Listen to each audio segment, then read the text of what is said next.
Hey all, today's podcast features the great Dan Viens of the Seahawks Forever podcast. I wanted to talk to him about Sam Darnold and what the Seahawks are going to do with Sam Darnold going forward, how maybe Sam Darnold has not lived up to his early season expectations, and what the future looks like, the immediate and long-term future of Sam Darnold. So Dan Viens of Seahawks Forever and Mariners Forever, by the way, up after the music.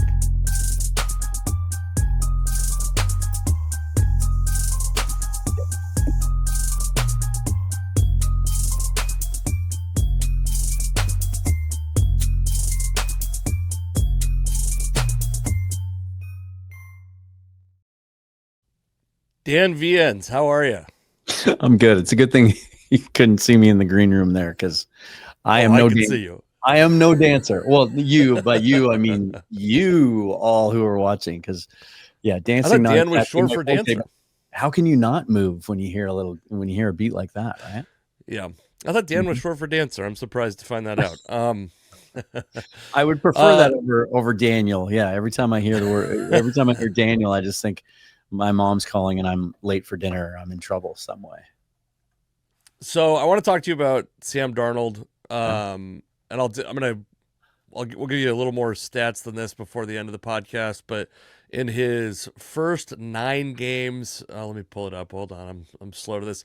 In his first 9 games this year, he was dominant. One of the best quarterbacks in football, arguably the best quarterback in football. He was 162 for 228, 71.1 completion percentage, 2,262 yards, 17 touchdowns, 6 interceptions. The Seahawks were 7-2. And then since then, he's down to 62.3% completion percentage, 1,171 yards, and 5 touchdowns, 5 interceptions in the last 5 games. Seahawks are 4-1 in that stretch. And I want to make an analogy to somebody. I think you will appreciate this. It's possible you might be one of a very narrow group who will appreciate this. 1999, the Mariners had a pitcher named Jose Mesa, who he made Fernando Rodney look like a steady hand. But they kept saying, they're like, he's only blown 1 save all season. He only blew 1 save I think he only blew 1 save in 1999. But it was just constant anxiety, and it felt like the wheels would eventually fall off, and they did eventually fall off. And this feels a little bit to me like this, where Sam Darnold, you go, the Seahawks have been good. They were good while Sam Darnold was good. They've been good while Sam Darnold has been less good. Obviously a testament to the way the roster was constructed, but do you have any feelings on how the Seahawks have managed to be arguably more successful while Sam Darnold hasn't been as good? Yeah, I really wrestle with this one because, in the big picture view, I think they made the best move that they could have possibly made in the offseason at the quarterback position. Like, once Geno Smith said he wanted out, there was really nothing else they could do. They weren't going to trade up in the draft. It was a bad draft to be hunting for a quarterback anyway. There was really nothing else available on the free agent market or through trade, unless you wanted to get in on Kirk Cousins, but that's not where they were in their sort of evolution in building this thing, right? And everything I've learned about Sam Darnold since, I think he's a very, very good quarterback. I think he's in the top half of quarterbacks in the NFL, and at times top 10, and up until the Rams game, as you pointed out, top 5 in just about every category. But and then week 11 happened, and all of a sudden that little bit of doubt creeps in. I always think about it this way, and I've made the comment many times that Sam reminds me in a lot of ways of Matt Hasselbeck. And I had moments like this and kind of ups and downs throughout his 10-year career here. When you're watching the game on television, you don't get to see if the receiver's open, right? The camera has to pan over. You don't, when the ball leaves the quarterback's hand, unless it's a very short pass, you don't get to see what's going to happen on the other end of it. And there are times when Hasselbeck would play throughout his career where you just had no stress. You just knew that when the camera caught up to the ball, good things were going to happen. And then there were other times where you clinch, and I'm clinching more in the last 5 weeks. Just to build off of some of the numbers that you had, pre-Rams, his touchdown to interception ratio 3-1. It's 1-1 since, and that includes the Rams game. Mm-hmm. You talked about the completion percentage. average yards per attempt, almost 10 pre-Rams, 7.23 afterwards. And then maybe the most concerning thing, and this is what I think we were all worried about coming out of that game, week 11. I know I talked about it, I think, as early as the reaction show right after the game, is let's hope he's not broken. Let's hope it's just a blind spot. It's this one team. It's his Achilles heel, his kryptonite, however you want to put it. But it doesn't change his wiring, right? Because he was so quick to get rid of the ball. He was so decisive. But there are signs since then, even though he's played better, 5 touchdowns to 1 interception, although the completion percentage, as you said, isn't what it was pre-Rams.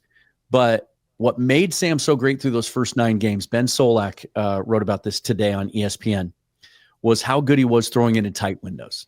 He was inarguably the best quarterback in the NFL at doing that up until that game. His passer rating on tight window throws was 106.7. Lamar Jackson was the next closest at 102.9. His completion percentage over expected in those tight window throws was 21.7. That led the league by a mile. Since then, not only is he not completing tight window throws, he's not attempting them. He is 0 for 9 since that game. That tells me he's being more careful with the football, but maybe to a fault. I think for Sam to be at his best, he's got to get that mojo back and he's got to get more confident and comfortable letting it rip and trusting what his eyes and his feet tell him and getting rid of the football. We're not seeing that as much. Tomorrow's a huge test. I've been hesitant to put too much on it. If he goes out and throws 4 interceptions again tomorrow, it doesn't mean he can't ever beat the Rams. It doesn't mean those things, but that's what people will talk about. But it's a concern. And at some point, for this team to get to where they want to go this year, next year, beyond, he's got to slay that dragon. He's got to get over that hump. This team, maybe not right now, but at some point soon, they have to start beating the Rams and 49ers. Yeah, so I think we all probably see those X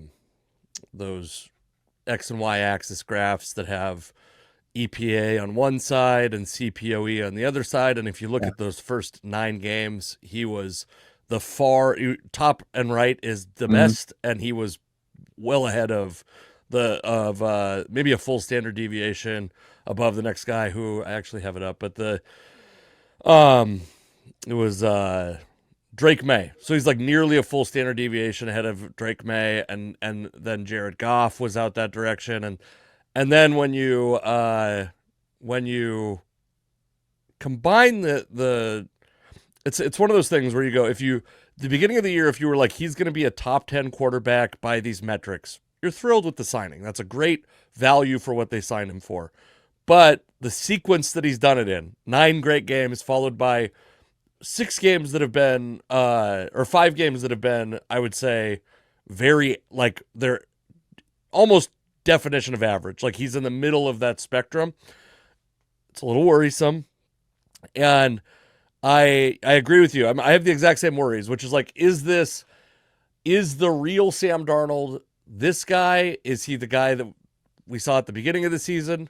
I think the answer is pretty obviously somewhere in the middle. Like, but towards which end of these Sam Darnold extremes are we talking? You know?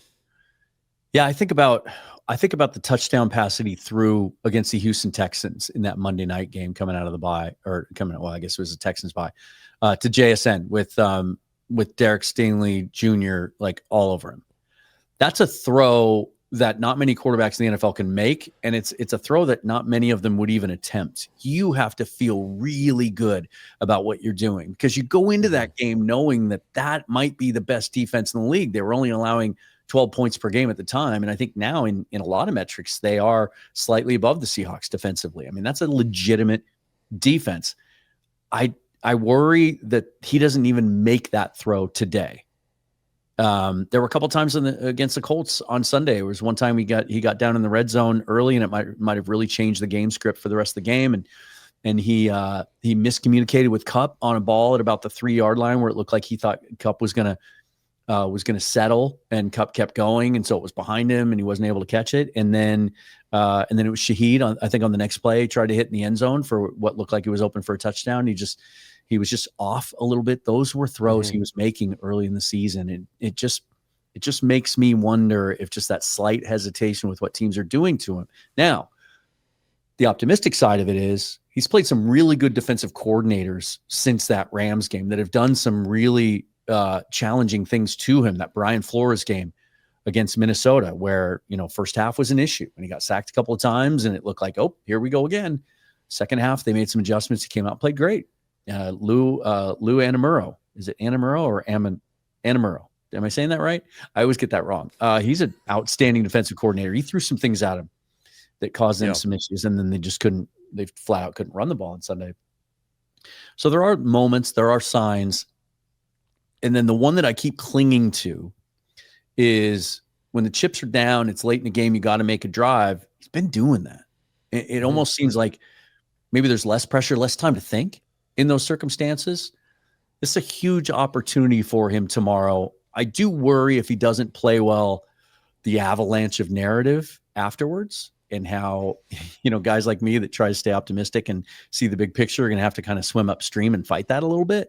But just for him and for where this team wants to go, tomorrow's huge. I've been saying it. It's not a must-win game. They don't have to win with where this team is in their development. But if they can, if they do, and if he plays even adequately well enough, that could be getting the gorilla off their back and really kind of catapult them forward. It would be huge. Do you think that if the run game was more effective, the way that he's been playing, that they'd be leaning on it even more than they have been? Yeah, I think they want to. I do. I think they want to see signs early enough in a game that, hey, we're going to be able to run the football today, and then you're going to see that kind of balance. And then that leads to the play action and some of the boot action and things they like to do with Darnold. It was part of his scouting report, and part of the narrative this offseason coming in was in pure passing situations, pure drop back situations, maybe playing from behind when the threat of the run isn't as key, that hasn't been his strength. Which is weird to me. Most quarterbacks would love to just stand back there in shotgun and chuck the ball over the yard, right? He certainly has the arm to do it. You have to get that run game to where it supports him. And I think, there's a bigger picture view here where as vastly improved as it's been, it's still not a great offensive line, and it's still not allowing that offense to do whatever they want to do. And that lends itself to criticism of the quarterback and to the play caller. Is it a play calling issue, or is he not able to get to some stuff on his call sheet, Clint Kubiak, because he knows he can't leave his tackles on an island. He knows he has to keep that running back in just a little bit longer to help in pass protection. And so that's why we're not seeing Walker and Charbonnet get involved in the passing game, and maybe even the same with the tight ends. It's a lot of little things, what do they say? Like death by 1,000 paper cuts. Death by 1,000 cuts. Yeah. Where Mike McDonald talked about that this week too. He's like, you can't just put your finger on one thing. It's a lot of moving parts, and they just haven't gelled yet. And here we are, week 16. We had hoped we'd see that coming together by now. So I think at the beginning of the season, and by the way, big listener to your podcast, I could probably easily go like, oh, this is the thing you said that was wrong, which we all say things that are wrong because I've listened to. I sent you my YouTube top 5, your number 3 most viewed channel on my YouTube. I walk the walk. I listen to the channel. I disagree with you on stuff, and I'm certainly not someone who carries optimism the way you do, which is part of the reason I think I enjoy listening to your channel. Is I am not an optimist by nature, and so I often differ from what you say. You were like, Sam Darnold is the future. He's not a bridge to Jalen Milroe. He's not a bridge to the next guy they draft. He is the future. Do you feel that way still, or are you shaken in that faith at all? No. I still, if I had to put money on it today, I would bet that he's going to sign a second contract in Seattle. Got it. It's not going to be this one contract and done. Now, that doesn't mean that Jalen Milroe won't be the starting quarterback of the Seahawks at some point. I think it's an enviable position to be in, where you have a 28-year-old guy that's among the better quarterbacks in the league that you can build around, but also you have this guy sitting on your bench that's got some elite athletic traits and some real upside that maybe you can develop in the background at a time when every single year it's like a broken record. We talk about the next quarterback class. Well, that's looking good, right? Mm-hmm. Every year we're proven wrong, and this year might be about as bad as it gets. And I don't know when that's going to turn around. There's a QB development problem in this league, and I'd rather stay out of that game if I have to, especially for a team with a defense and some of the foundational pieces this one has. They can't be thinking about breaking a guy in on the job. So I do think Sam Darnold's going to be here for quite a while. I do. And look, maybe he never gets over the hump against the Rams. And that's an issue. You can still accomplish a whole lot, even if that's the case. Finding quarterbacks is hard. And if he goes out and lays an egg tomorrow and throws 3 interceptions and the Seahawks lose by 2 scores, there will be fans who are done with him after 15 games that just don't want to ever see Sam Darnold take another step. You'll hear, I swear to it, you'll hear cries for Drew Lock or Jalen Milroe. You will, or just trade up, get a guy, whatever. It's never, ever that easy. I'd much rather have Sam Darnold than just about any other quarterback on the planet, save for maybe 10 to 15 names.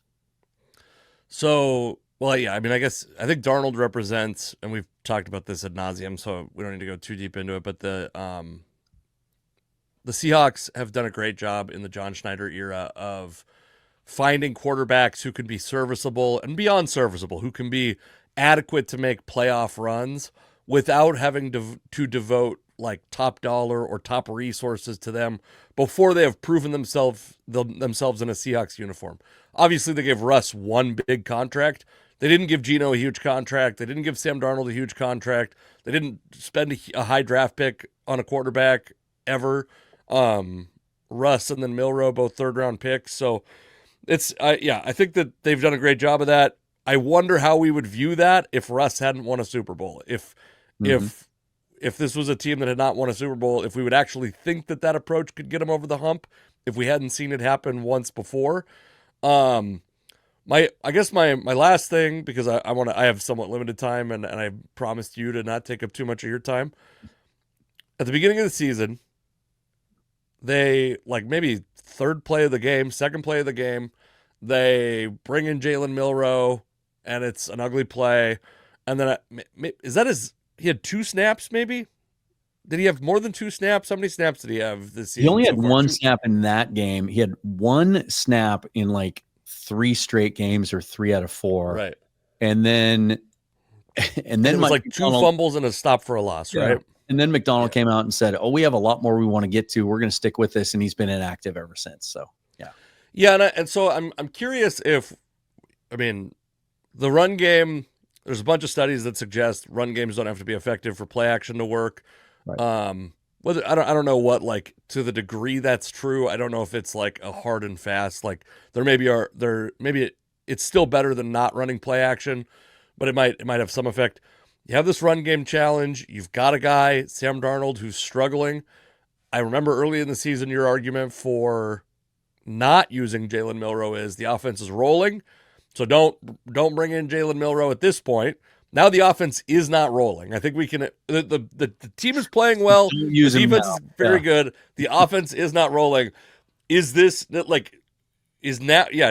the time to use Jalen Milroe, and why not? I guess because I'm predicting your answer already. I wish I could say yes to that. That it does make sense that maybe now have him active and throw some curveballs at the Rams. If you're saving him for anything, this would be it. They haven't game planned for it probably.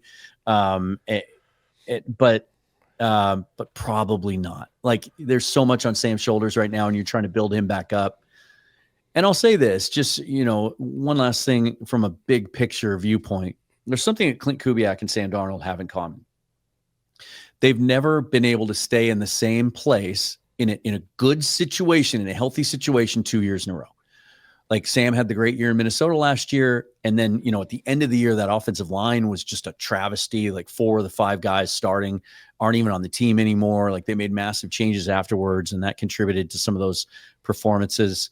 So we never got to see what would it have looked like another year with Kevin O'Connell in that system with some of the moves they made to improve that offensive line and that running game. Clint Kubiak, same thing. He got the 1 year in Minnesota, and then the whole Mike Zimmer staff was fired. He got the 1 year in New Orleans, and then the whole staff was fired. He got a little bit of a season in Denver, but that whole thing was dysfunctional anyway, and those guys all got flushed out. I think, and I say this maybe to just give people pause if it doesn't go well in some form or fashion tomorrow night, that I think next year, these questions we're asking ourselves this week about Sam Darnold, next year is when we'll really get those answers. A full off season of him he gets to come back to the same situation with improvements. They're going to attack that run game more aggressively again in the offseason. Same play caller, same offensive line coach, same offensive staff, same lineup around him, basically, save for probably an upgrade or two on the offensive line. That's when we'll really know who he is. But tomorrow is still going to tell us a lot, good or bad. All right. Well, I will let you go. I do one last thing. Just we'll get you a quick answer and we'll get you out of here. Sure. I'm good. Your instinct. Well, I guess get me out of here then. Your instinct next year, Clint Kubiak is or is not a head coach somewhere in the NFL. He's not. Yeah. Right. I've been saying, and I think you and I may have even talked about this before. There's an element to being a head coach that you need to possess in order to prompt billionaire owners to fork over $8, $10, $12 million to an unproven head coach.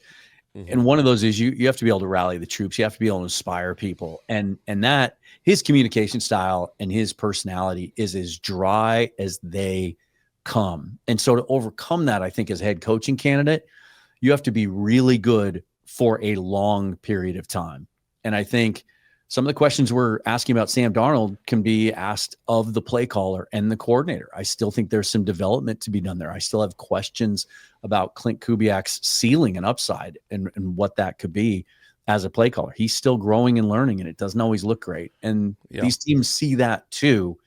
I think the fact he's being mentioned on most of these lists of potential head coaching candidates is twofold. I think one is it's lazy analysis. Hey, their offense is doing great, so the play caller must be able to be a head coach. I mean, that's the next natural progression.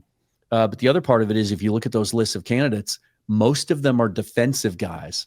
And so teams that want to develop young quarterbacks, they want an offensive guy, and there just aren't a lot of obvious candidates out there right now. I think he's going to be here. I'll say that I was right about Darrell Bevell when I said the exact same thing 10 years ago. So I guess I'll put myself on a limb. I don't think he's ever going to be a head coach. I just that it's that big of a factor. In my opinion, unless he just goes on this run where the Seahawks roll out an elite offense for the next 3 or 4 years, win championships, and it's enough for an owner to say, well, I guess we'll overlook that. This dude can coach. There was a moment, a weak moment, I will admit, when I'm a Ryan Grubb fan. I recognize the shortcomings here, but I'm a Washington fan. And by the way, there's been a lot of conversation about Jed Fish potentially going to Michigan. And I found a lot of disagreement when I said that I thought bring Ryan Grubb back. I wanted Ryan Grubb to be the coach, by the way, when DeBoer went to Alabama. I love Ryan Grubb. When he was in Seattle, I was such a Ryan Grubb fan that when the Raiders hired Chip Kelly, I was like, well, that's the way you do it, is you get a guy that'll never leave instead of a guy like Ryan Grubb, who's obviously going to be an NFL head coach one day. Right. I might have walked that back slightly, but and then Chip Kelly's obviously also gone. So I didn't say that publicly anywhere until now, but I was like, yeah, I was a little bit jealous of the Raiders fans who were going to get to watch a Chip Kelly offense for years, because he was certainly not going to go anywhere. He doesn't want to go anywhere, so he won't go anywhere. And then he makes it a half a season. And Clint Kubiak was the most boring possible hire and turned into a very dynamic hire. So you never know. Yeah, I'm with you too. I'll admit it. I thought that Raiders thing was going to work. I thought Pete and the Pete Chip Geno combination down there was going to stabilize that thing. And I'm shocked at how it's gone. And I'm shocked at how bad and dysfunctional Chip Kelly was, because I really did think he was better than that.